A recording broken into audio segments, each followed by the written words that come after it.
Hello everyone, आज हम करेंगे लाइट रिफ्लेक्शन एंड रिफ्रैक्शन। सबसे पहले हम इसमें देखेंगे कि लाइट क्या होती है। लाइट जो हमें देखने में हेल्प करती है, हम बिना लाइट के किसी भी चीज़ को देख नहीं सकते। ठीक है, तो लाइट क्या होती है सबसे पहले हम डिफ़ाइन करते हैं। लाइट जो है किस तरह से हम डिफ़ाइन कर सकते हैं। हमारा चैप्टर है लाइट, रिफ्लेक्शन एंड रिफ्रैक्शन।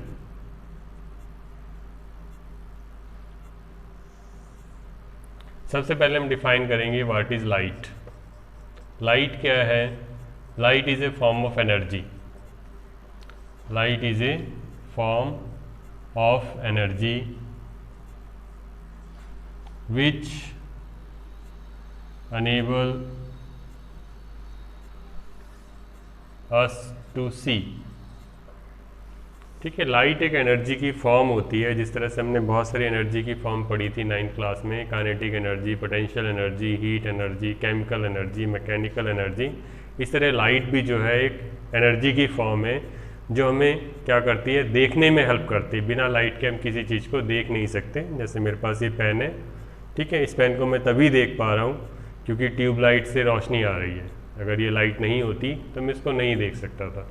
ठीक है, लाइट को हम एक और तरीके से डिफाइन कर सकते हैं कि light is an electromagnetic radiation which has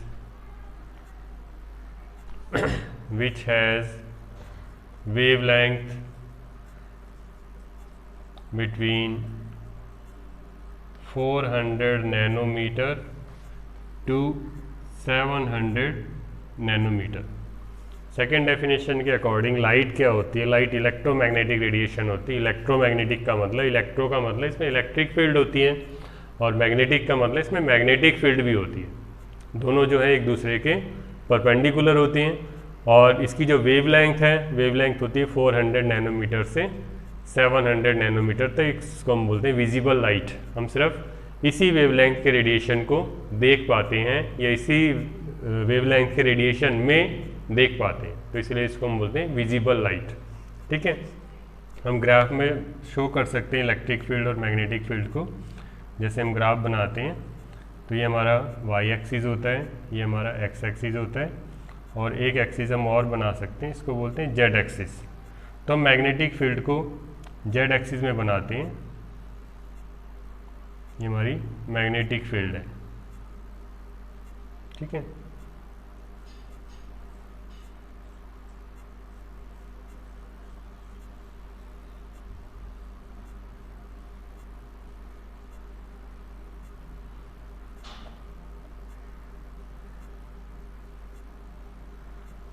फिर हम लिख सकते हैं, ये हमारी क्या है, मैग्नेटिक फील्ड है।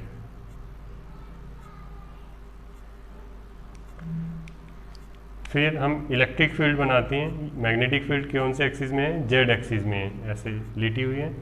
ठीक है, हम इलेक्ट्रिक फील्ड बनाते हैं वाई एक्सिस में। ये हमारी इलेक्ट्रिक फील्ड हो गई। इसको हम लिख सकते हैं, ये क्या हमारी इलेक्ट्रिक फील्ड। ठीक है, मैग्नेटिक फील्ड और इलेक्ट्रिक फील्ड एक दूसरे के परपेंडिकुलर हैं। थर्ड है x axis.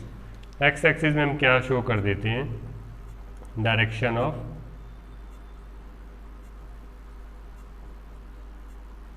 Propagation.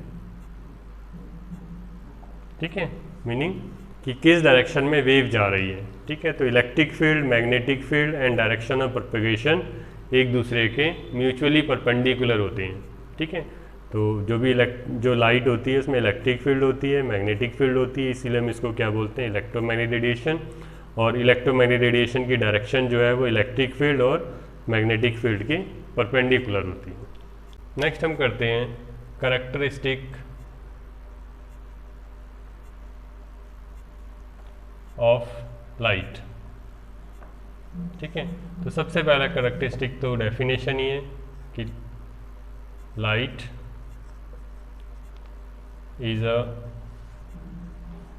form of electromagnetic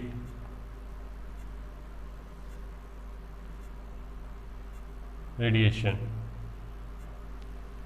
ठीक है, सेकेंड हम लिख सकते हैं light is a transverse wave. 9th class में पढ़ी थी हमने ट्रांसवर्स वेव। ठीक है, इसमें डायरेक्शन ऑफ प्रोपोगेशन और जो पार्टिकल्स की मूवमेंट होती है वो परपेंडिकुलर टू ईच अदर होती है। थर्ड हम कर सकते हैं light has wavelength, frequency and amplitude. ये भी हमने 9th में पढ़ा था। वेवलेंथ क्या होती है? जो दो वेव्स होती हैं, ठीक है, जो वेव्स होती हैं उनके दो क्रेस्ट के बीच का डिस्टेंस या दो ट्रफ के बीच का डिस्टेंस क्या कहलाता है? वेवलेंथ। इसको हम लैम्डा से डिनोट करते हैं। ठीक है, 9th क्लास में पढ़ा था। तो ये क्या है? वेवलेंथ। फ्रिक्वेंसी क्या होती है? नंबर ऑफ वेव्स पर सेकेंड। एक सेकेंड में कितनी वेव प्रोड्यूस हो रही हैं? ये वेव यहाँ से शुरू हुई है, ठीक है, तो क्रेस्ट और ये ट्रफ यहाँ पर ख़त्म हो गई। ठीक है, तो एक सेकेंड में कितनी वेव प्रोड्यूस होती हैं उसको फ्रिक्वेंसी बोलते हैं। और एम्पलीट्यूड क्या होता है? Maximum height. जो वेव है उसकी हाइट कितनी है? ठीक है, इसकी हाइट को हम बोलते हैं नॉर्मल पोजीशन से। ये नॉर्मल पोजीशन है, ठीक है, नॉर्मल पोजीशन से उसकी कितनी हाइट है इसको हम एम्पलीट्यूड बोलते हैं। ठीक है, वेवलेंथ को हम मीटर में मेज़र करते हैं, फ्रिक्वेंसी को हर्ट्ज में मेज़र करते हैं और एम्पलीट्यूड को भी मीटर में मेज़र करते हैं। ये 9th क्लास में हमने देखा था।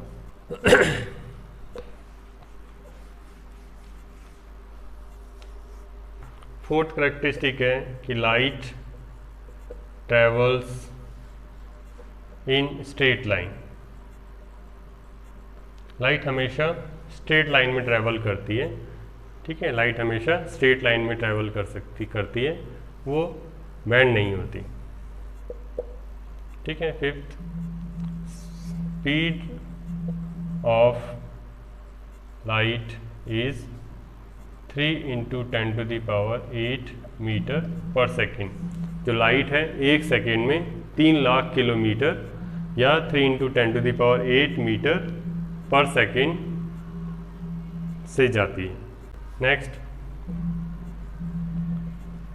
Light needs no medium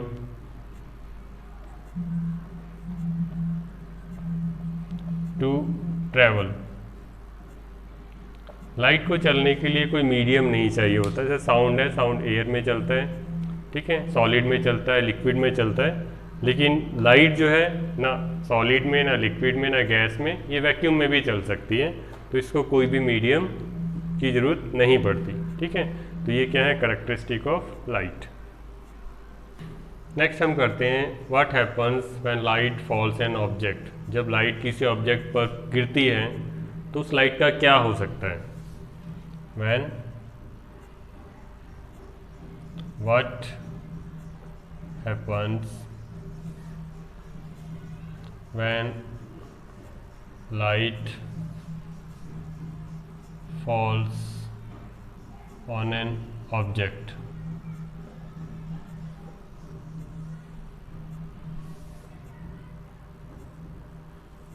suppose ये एक ऑब्जेक्ट है, इस पर एक लाइट गिरती है, ठीक है, तो ये लाइट एब्जॉर्ब हो जाती है।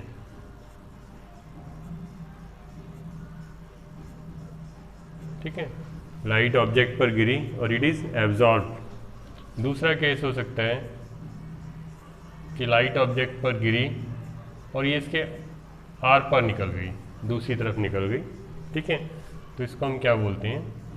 ट्रांसमिटेड।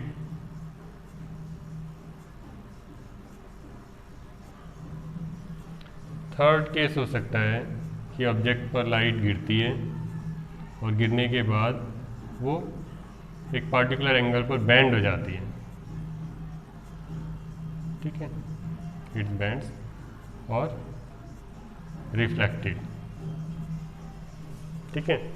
तो जिस केस में लाइट एब्जॉर्ब हो जाती है उस केस में ऑब्जेक्ट जो है हमेशा ब्लैक दिखाई देता है। जैसे हमारा ब्लैक बोर्ड होता है क्लास में, तो ब्लैक क्यों दिखाई देता है? क्योंकि उसके ऊपर गिरने वाली लाइट एब्जॉर्ब हो जाती है।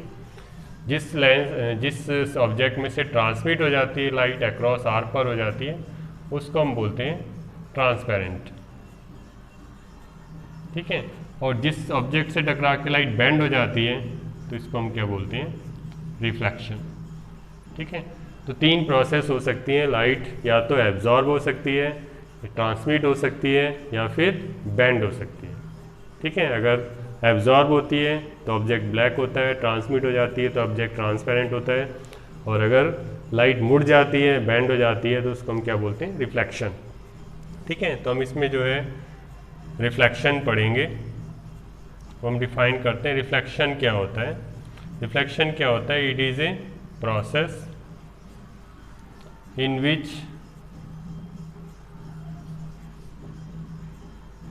in which incident light bounce back or send back. It is a process in which incident light bounce back or send back. या तो लाइट बाउंस बैक हो जाती है या फिर मुड़ जाती है। जैसे एक ऑब्जेक्ट है, ठीक है, इस ऑब्जेक्ट पर एक लाइट जो है वो इंसिडेंट होती है। इंसिडेंट का मतलब गिरती है, गिरने के बाद वो इससे टकराकर मुड़ जाती है, तो इस प्रोसेस को हम क्या बोलते हैं? रिफ्लेक्शन। इस प्रोसेस को हम क्या बोलते हैं? रिफ्लेक्शन। इंसिडेंट रे जो गिरी है और गिरने के बाद ये बेंड हो गई, तो इस प्रोसेस को हम क्या बोलते हैं? रिफ्लेक्शन।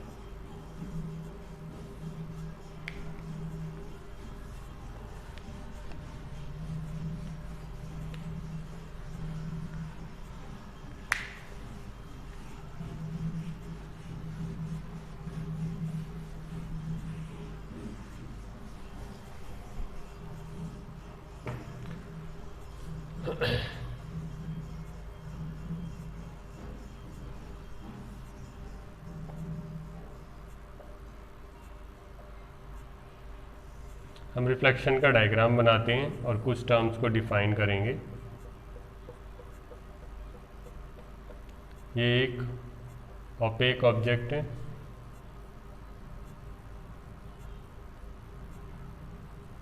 ठीक है। इस ऑब्जेक्ट के ऊपर जो लाइट गिरती है इसको हम बोलते हैं incident ray,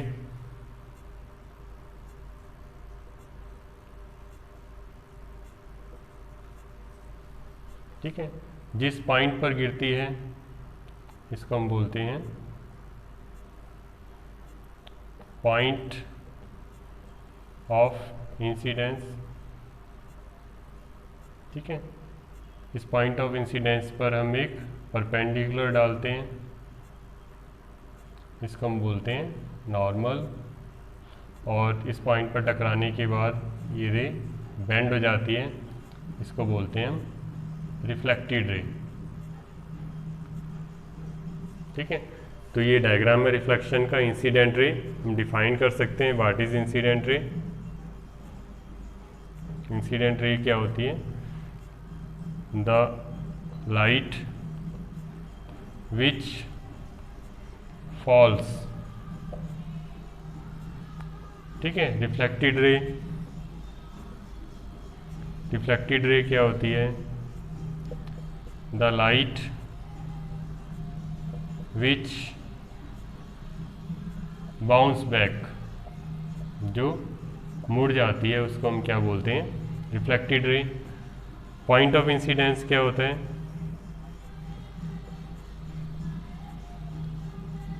point of incidence क्या होता है? It is a point where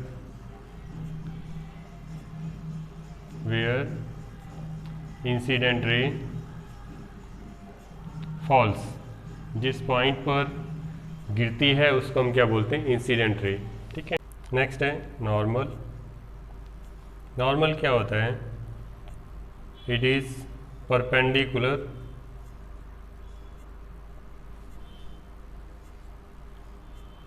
on point of incidence। Point of incidence पर जो हम परपेंडिकुलर ड्रॉ करते हैं, ठीक है, ये परपेंडिकुलर है, 90 डिग्री का राइट एंगल है, इसको हम क्या बोलते हैं, नॉर्मल।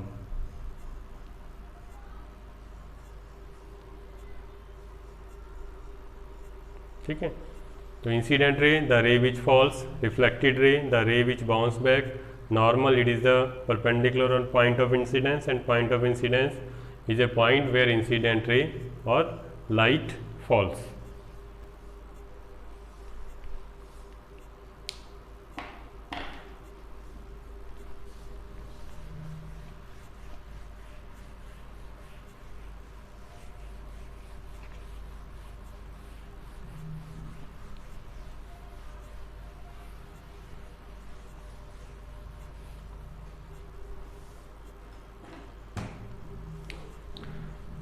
नेक्स्ट है laws of reflection.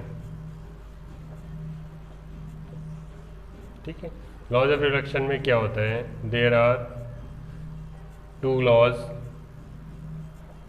Number 1, the incident ray, reflected ray, reflected ray, point of incidence and normal all lie in the same plane। ठीक है, ये एक ब्लैक बोर्ड का प्लेन है। ठीक है, इस पे मैं एक ऑब्जेक्ट बना देता हूँ। ठीक है, ये एक ही प्लेन है, वन प्लेन, इस पर एक इंसिडेंट रे आती है। ठीक है, ये सेम प्लेन में आई है, उसके बाद ये रिफ्लेक्ट होके वापस चली जाती है, ये भी सेम प्लेन में है, नॉर्मल। ठीक है, मैं नॉर्मल डालता हूँ, नॉर्मल भी क्या है, सेम प्लेन में। ठीक है, तो incident ray, reflected ray, point of incidence all lie in the same plane. ठीक है, ये नॉर्मल है, ये रिफ्लेक्टेड रे है, ये इंसिडेंट रे है, ये पॉइंट ऑफ इंसिडेंस है। ठीक है, तो according to first law, incident ray, reflected ray, normal and point of incidence all lie in the same plane. ये प्लेन कौन सा है, ब्लैक बोर्ड का। ऐसा नहीं हो सकता कि इंसिडेंट रे बाहर आ जाए, मेरी तरफ आ जाए, या इंसिडेंट रिफ्लेक्टेड रे पीछे की तरफ चली जाए। हमेशा क्या होगा, प्लेन जो है वो सेम रहेगा। ठीक है, सेकेंड लॉ में क्या होता है कि angle of incidence is always equal to angle of reflection. ठीक है, एंगल ऑफ इंसिडेंस क्या होता है,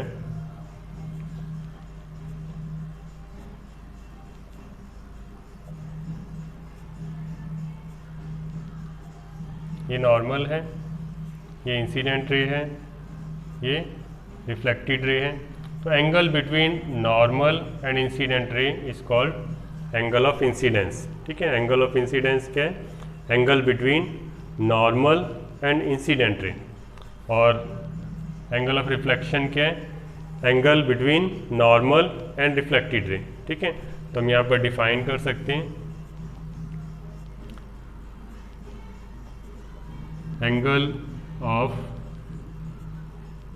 incidence is angle between normal and incident ray.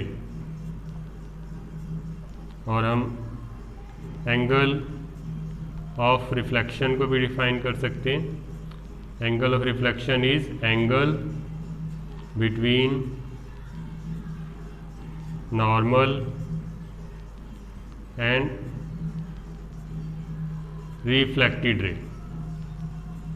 ठीक है, angle between normal and incident ray is angle of incidence and angle between normal and reflected ray is angle of reflection. ठीक है, तो angle I हमेशा, angle I is always equal to angle R. ठीक है, this is second law.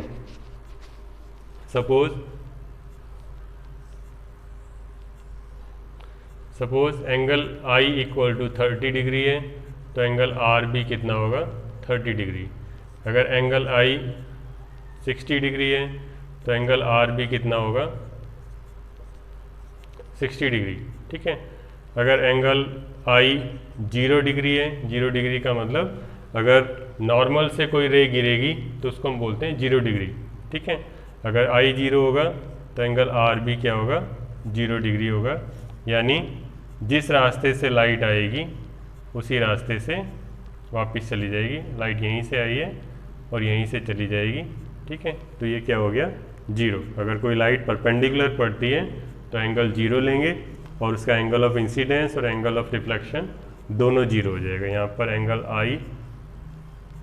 Angle I equal to 0 है और angle are भी 0 है।